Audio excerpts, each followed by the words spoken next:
to Julia Jordan, your favorite real estate agent, live out of Glenloch Farms. I wanted to come to you to give you an update regarding 2023 and house buying.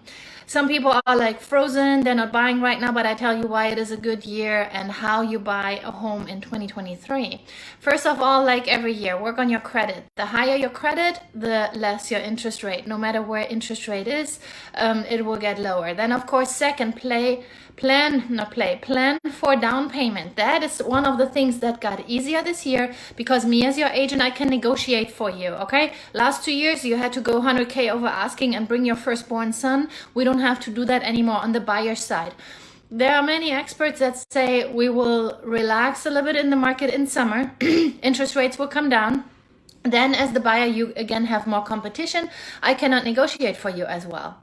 Okay, so think about, we can do a buy down. We can buy your rate down for 2 years, for 1 year, for 3 years. There are different lender programs and you refi in a year or 2 or 3 when interest rate goes down, or you do a permanent buy down and you can also, for example, ask the seller to pay for that buy down. It's 5K, 10K, depending on how low you want to get the rate. You bring extra money to the table and we get your rate down, okay? So that is something what we can do right now. We cannot do that anymore as good, of course, if you're not the only buyer interested in a house. When there are 20 people interested on the house, guess what? They will not be willing to negotiate as hard with you. Let me look at my little paper here. Of course, then next thing you get pre-approved. What I do with my buyers is I get you pre-approved right away. It is basically asking the lender for money, and then if you don't take out the money, your score bounces back. So yes, it is a little dent, but we need that little dent to really know where you guys are at. Okay, do you have any dead bodies in the basement?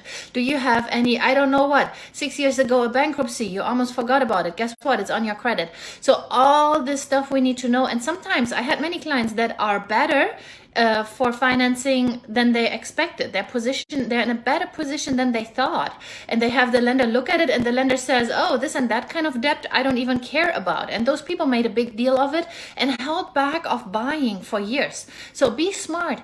Listen to those experts that you work with people that you trust. There are many agents that do that at the side. They don't really know what's going on. They sold 5 homes 2019. That was a completely different market. They haven't done much work last year or the year before, and they're not up to speed regarding this year's market. This year's market is a little bit special, okay? So you need someone who feels confident and who knows how to maneuver. And also, this morning I got like miles and miles of rent text messages. I showed some homes yesterday and the agent went all crazy about it. And I was thinking, man, we're both selling here in Glenloch Farms. It's such a small community.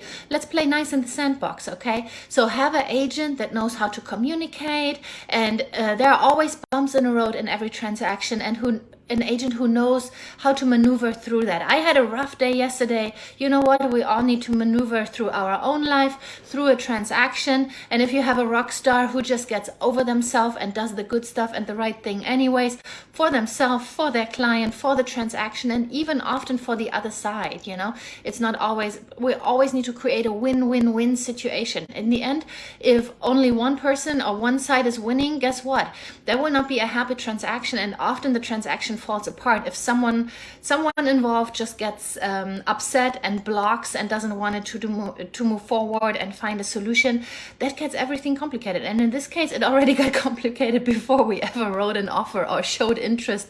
I just had a showing, whatever, long story short. So you get pre-approved and then you prioritize, difficult word, your wants and needs. So we look at it, let's say your piggy bank has 250 budget or 450 budget or 1.5 million budget. It doesn't matter what your budget is. We need to look at what is your money, where do you want to be, what is important to you, maybe what goals do you have? I have several clients, they are like, I only buy if I can put in sweat equity. Don't give me the pretty house. I want the house with the ugly counter and with those old appliances from 1980, because that is where value comes in, and they have some money in their piggy bank. So they just buy it, fix it up, and then build equity that way, okay? And they don't have so much competition because guess what? All the other buyers want the pretty house, yeah? And then there are some buyers, they are first-time home buyers. They just want to create some equity in the long run, maybe over a year or two, what we call a live and flip. They buy a house, it's a little bit outdated, maybe they have disgusting carpet. I love disgusting carpet because it's the easiest one-day exchange. I like yucky walls when the walls are dirty or so. I like that, or yucky baseboards. That's such a quick, cheap, easy exchange. Or hardware when they have like everything gold, like the shower frame is gold and the faucets are gold and everything is gold. All the knobs are worn.